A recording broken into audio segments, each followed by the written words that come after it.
A very good morning, everyone. Welcome to our 5 a.m. club. So, as planned, let's go ahead with a meditation. We'll spend 10 to 15 minutes and then we'll move on to our book review, right?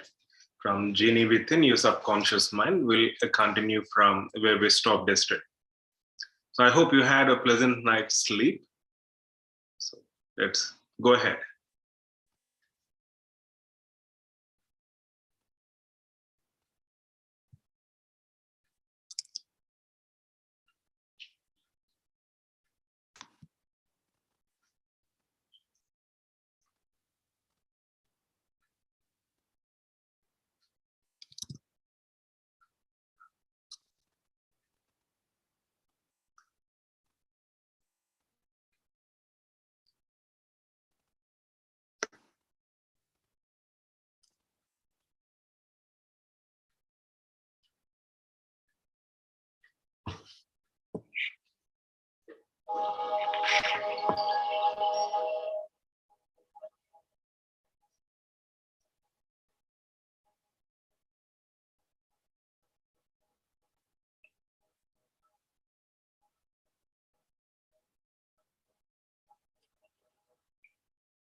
Okay, let's pick up from where we stopped yesterday.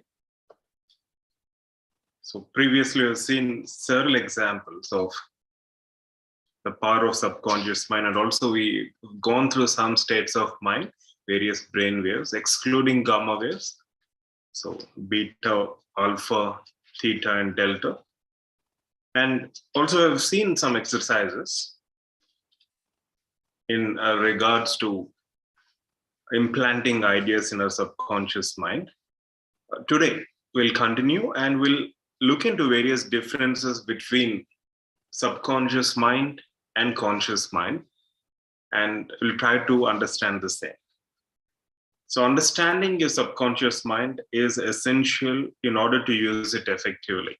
And before we start, I'm referring the following book for those who are joining for the first time, The Genie Within Your Subconscious Mind by Harry W. Carpenter. So understanding your subconscious mind is essential in order to use it effectively. The same applies to anything. Only once we understand, we can use anything effectively. To begin with, you must be aware of the differences between the conscious mind, which you're familiar with, and the subconscious mind, which you're not familiar with. Below are some of the inherent differences in general or layman terms. The brain, most of you are familiar with right brain, left brain theory. Briefly, the left side of your brain, for most people, processes language capabilities, thinks linearly, and is logical, whereas the right side of your brain is intuitive and senses the whole rather than parts. Some experts believe this theory is an oversimplification. Much of the research leading to this theory, at least initially, was obtained from epileptic patients who had left and right sides of their brains surgically disconnected for medical reasons.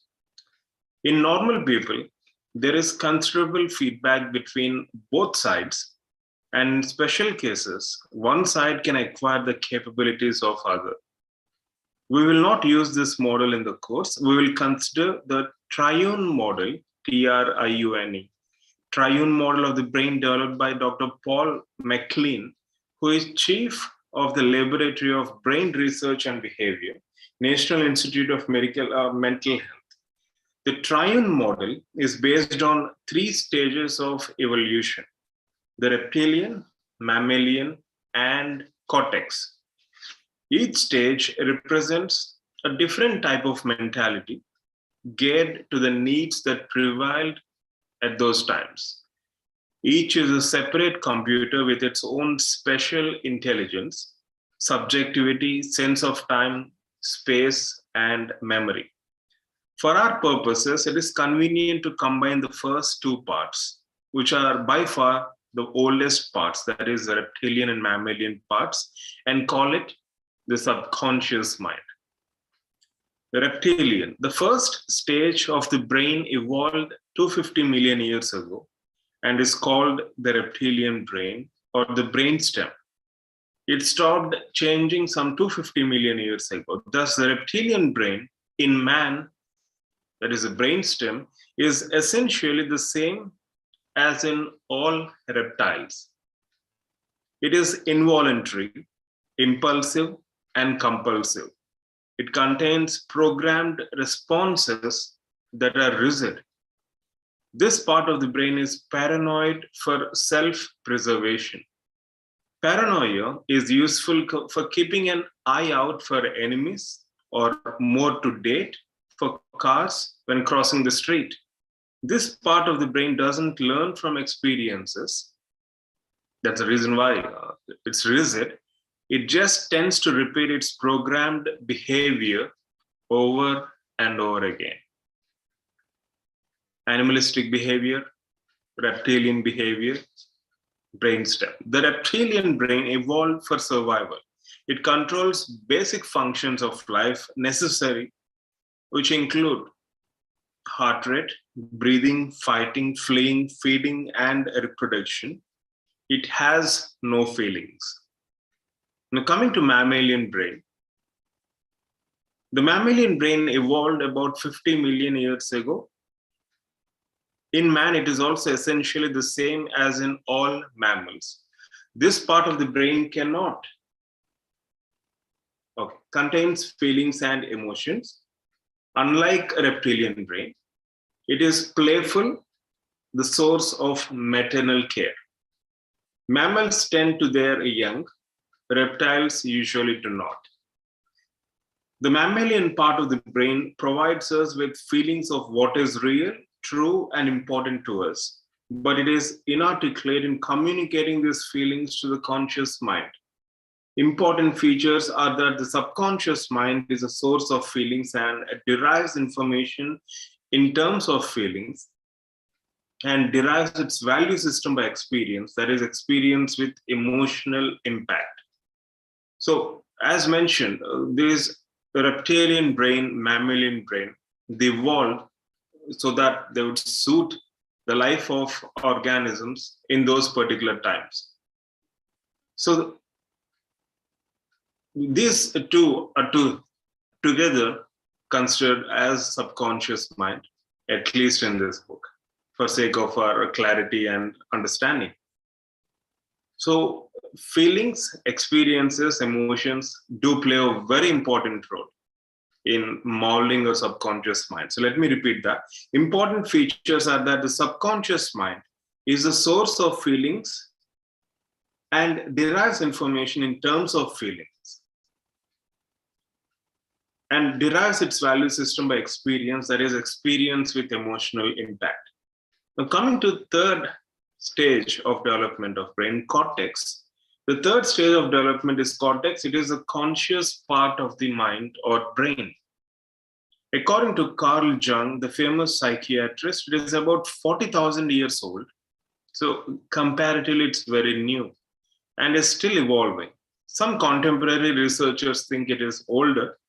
An important feature of conscious mind is that it doesn't begin to develop until about age 3 and is not fully developed until about 20 years of age. So 3 to 20.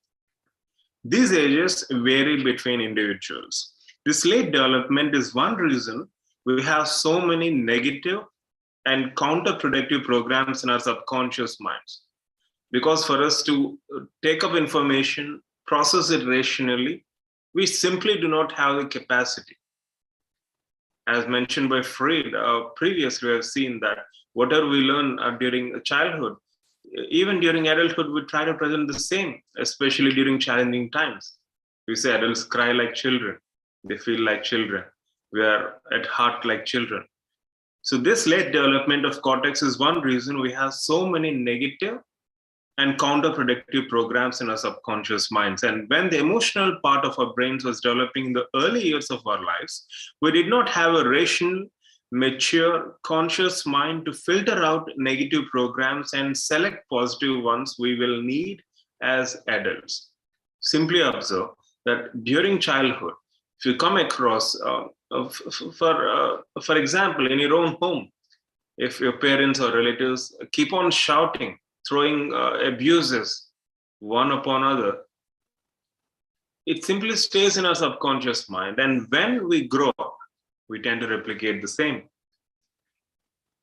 So that's why they say parenthood, usually you need not teach each and everything to the child. They simply observe and learn. To make matters worse, we are not aware of most of these programs now because they were developed at such an early age, we have no conscious memory of them. We don't exactly know what happened at 3 years or 2 years of age. We simply cannot remember, at least consciously, but subconsciously, there is an impact. So that's a power of subconscious mind. It can be either positive, it can be either negative. It doesn't have this distinction, by the way. Now we're talking about these distinctions because we're using this conscious mind. So in contrast to subconscious mind, which evolves its value system through emotions, the conscious mind evolves its value system through a rational interpretation of experience, isn't it? Because of these vast differences, the three brains are often dissociated and in conflict. Ken Keyes, author and lecturer, stated it well. Although our cerebral cortex has more processing capacity than any computer ever built, unfortunately, the new brain isn't wired into the old brain with the monitoring feedback and control circuits that we need for optimal functioning. Thus, the new brain, the conscious mind, will analyze problems and come up with rational solutions, often without the vaguest idea of what's happening or taking place in the old brain, the subconscious mind, which is governed by non-rational feeling. That is the crux of our problem. There is always a conflict in decision making or in thought process. It can be anything. The poor communication between the old and new brain creates problems in everyday life. For example, the old brain can bypass the thinking brain's control system. There is a conscious brain's control systems and act out intense emotions that have been bottled up in unconscious for decades, often making mountains out of molehills. I even mentioned previously about rearing children. The new brain operating in present time realizes that the person has strength, competence, and self-worth, yet the unconscious continues to trigger ineffective, inappropriate responses to life's challenges based on negative childhood programming. So we even have references, the Brain Time Life books, Science of Mind magazine, page 38, May 1996. Isn't that interesting? Have you ever thought of it? In fact, many of the decisions which we take on day-to-day basis, subconscious mind plays a very key role. We might not be aware of it. That's the interesting part. That's a funny part as well. Coming to size differences, the subconscious mind makes up an estimated 92% of total brain. The conscious mind comprises remaining 8%. Thus, the conscious mind is puny compared to subconscious mind, size-wise. Coming to sight, the conscious mind sees with eyes. It perceives outside experiences that are taken into our mind. It is the conscious mind that sees this printed page through which we're having these interactions. The subconscious mind, on the other hand, has no contact with outside world. It is blind. This is very, very important. And this is the basis of why we usually say that visualization makes wonders. You can sit here, right here. You can sit right here, close your eyes and visualize as if you are on beach, you're in a favorite location, and have that same positive feeling as if you were there. It's because your subconscious mind is blind. That's the very reason why we're able to watch and enjoy movies, even though we know that it's all acting, because we're taking it for granted. The subconscious mind is blind. That's a key point. The subconscious mind doesn't see any more than a computer sees. Consequently, the subconscious mind doesn't know the difference between real and imagined. This is very, very significant, relevant for all of us, especially to aspirants who are giving up entrance because there is a lot of stress. And the stress is attributed to the fact that we visualize result in a negative way. But if you visualize result in a positive way, it's as simple as that. Just visualize the result in a positive way, then it makes a whole lot of difference.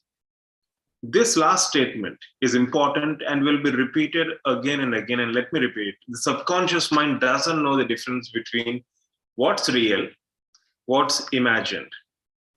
It is not conjecture. Psychologists have verified it in laboratory experiments. We don't need laboratory experiments or experiences.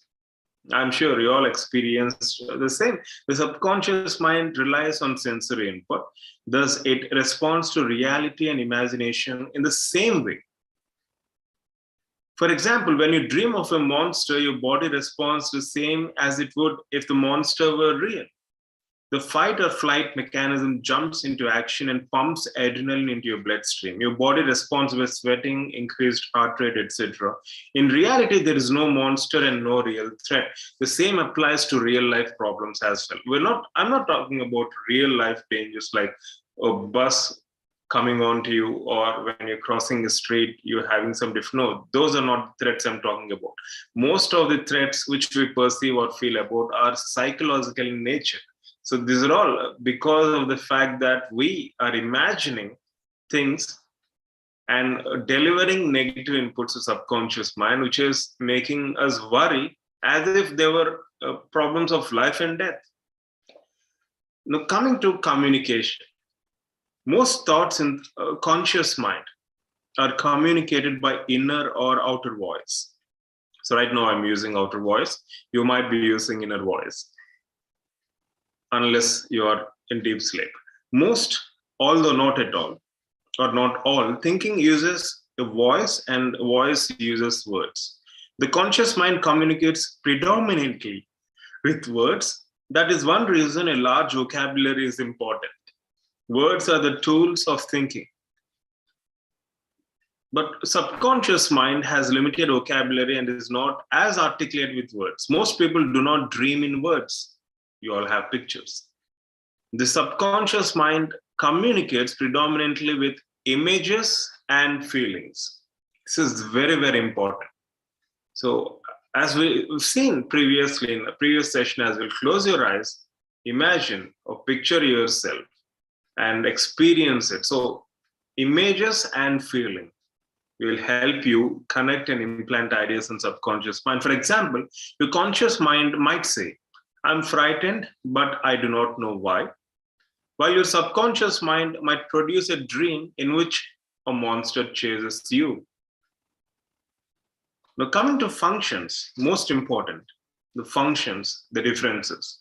The conscious mind controls the voluntary functions. For example, I can consciously move my arm up or down.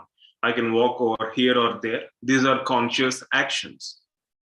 A critical factor is that the conscious mind can only do one thing at a time. It cannot do two things simultaneously. Someone may argue that they can read and watch TV at the same time. If you really become aware of what you are doing at an instant, you will see that you're either reading or watching TV. To do both requires that you quickly switch back and forth, but not both simultaneously. Recall the first time you tried to pat yourself on top of your head and at the same time rub your stomach in a clockwise motion. You could not do it at first, not until you were quickly shifted one function to your subconscious mind. Then it became easy. Then when you were instructed to reverse the functions, that is to rub the top of your head and pat your stomach, it again becomes difficult. It may have only taken seconds to learn one function and relegate it to your subconscious mind, in which case doing both at the same time again becomes easy. The same is true. One of the best examples I can give you is driving. When you drive, you no longer are worried, you're no longer conscious about pressing a clutch, accelerating, gear, traffic, horn, music. So how do you think this is all happening? A simple act of driving involving so many activities to perform simultaneously, it's not our conscious mind. It's a subconscious mind which will take over with practice. Isn't it? A recent article in New York Times reported a scientific study that showed people cannot consciously drive and talk on their cell phone at the same time. In other words, you're doing one or the other consciously, but not both simultaneously. That's the reason why you should not use mobiles while driving. Using magnetic resonance imaging of brain activity, the scientists found the brain has a finite amount of space for tasks requiring attention. That's the reason why we say, when you're attending live session, please give undivided attention. When you're studying, give undivided attention. Concentrate. Because we have finite amount of space for tasks requiring attention. While studying, we never tell ourselves, okay, let me focus on breathing, let me focus on my heart rate, let me focus on other involuntary actions. No.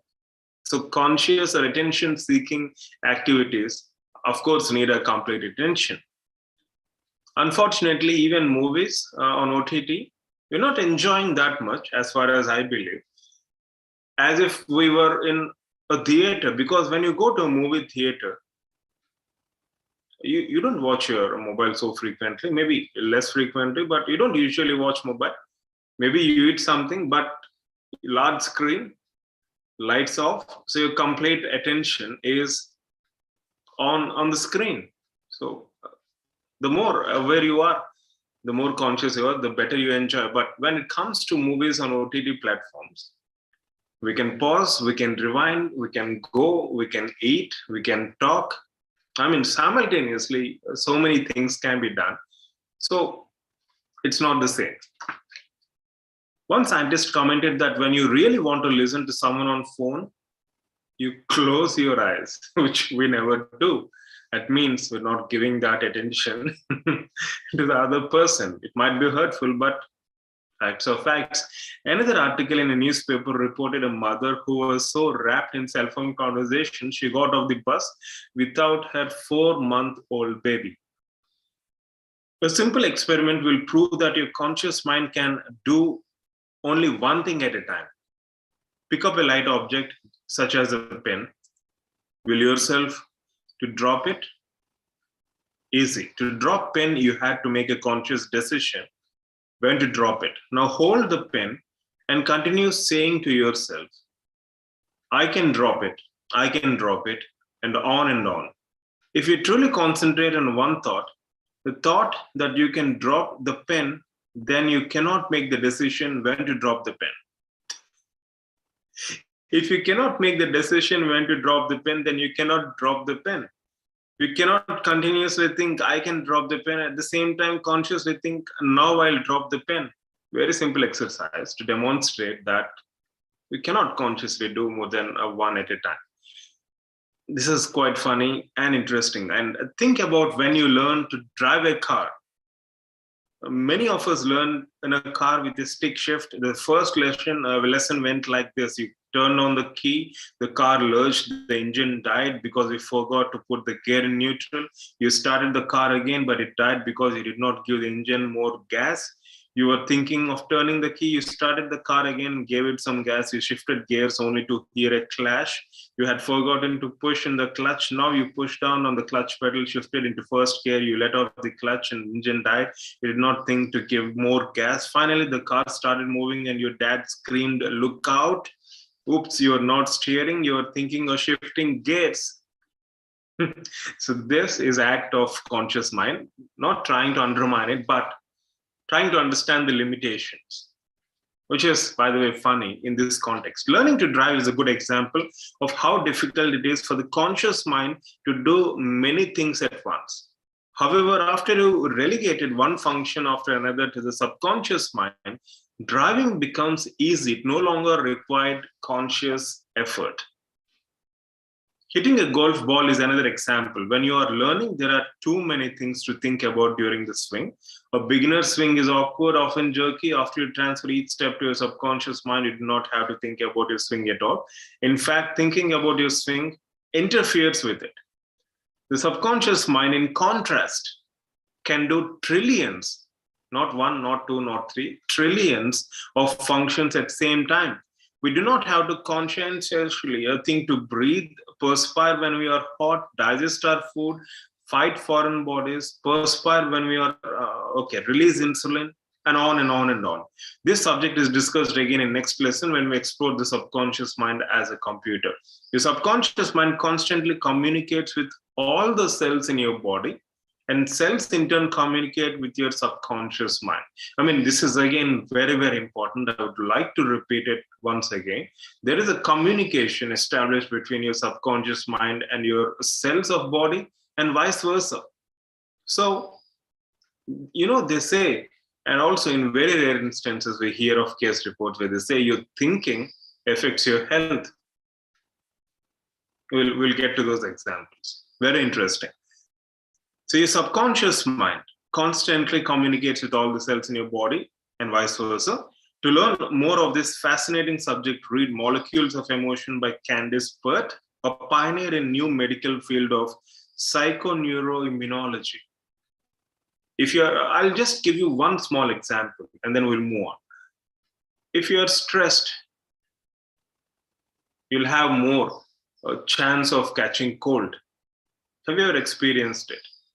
especially under stressful situations. So, do you think there is any relation? Yeah. So cognitive process of willpower. So we'll stop with another small section. Cognitive process. The conscious mind is logical. I had the ability to think abstractly, reason, criticize, analyze, judge, choose, select, discriminate, plan, invent, and compose, use hindsight and foresight.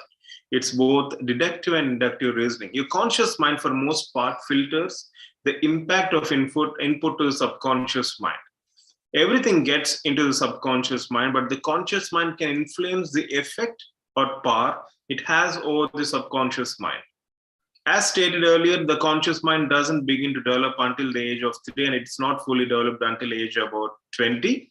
You did not have this filter during your critical early formative years. Thus, you have a lot of garbage in your subconscious mind that is counterproductive to your health, peace of mind, and productivity. The subconscious mind, conversely, is not logical. It is a feeling mind. It is a source of love, hatred, anguish, fear, jealousy, sadness, anger, joy, desire, etc. When you say I feel, the source of the feeling is subconscious mind, as we have seen previously. Think of an extreme example such as rage. A person expressing deep rage exhibits strong emotion, superior strength. Yeah, I'm sorry, I got distracted by the comment. See, conscious mind, only one activity at a time. The subconscious mind, a person expressing deep rage exhibits strong emotion, superior strength, is highly illogical, and has poor conscious recollection of his or her carrying on afterward. The subconscious mind reasons inductively from the specific to the general. If you tell it, if you're clumsy, it will find a way for you to do something clumsy. Usually, inductive rationale is not logical, inductive. The conscious mind thinks of words objectively. Objectively, the word mother means a female parent. The subconscious mind, on the other hand, is subjective and adds connotation to words. When you hear the word mother, all kinds of feelings are expressed. These feelings come from subconscious mind. It's very simple to understand the differences between conscious and subconscious mind. Using this example, mother. So mother is a female entity. So that's a conscious mind. But mother, you have these feelings. You think of these feelings, or you feel those feelings of love, sacrifice, etc. So that's your subconscious mind. And next we have will power and willpower section. So this is again very, very interesting. So I think it's better if we stop now. It's almost 6 a.m. So let's continue. Let's pick it up from here in tomorrow's 5 a.m. club. So it was, I thoroughly enjoyed it because I have given undivided attention. I sincerely hope you enjoyed this, right? So that's about some of the differences between the conscious and subconscious mind. You might ask me, like, why should we know? So first of all, it's well within here. Understanding it, if it makes us a better person, I mean, why not? So you have any queries or you need any assistance, feel free to get back through mail 24/7, right?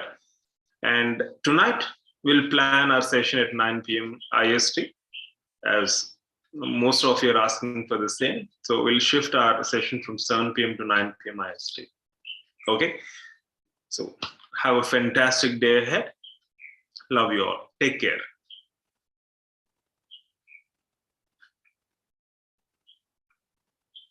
Hi, Ashok. A very good morning. Hi, Swadina. Good morning. Hi, Kaushambi of Walia. A very good morning.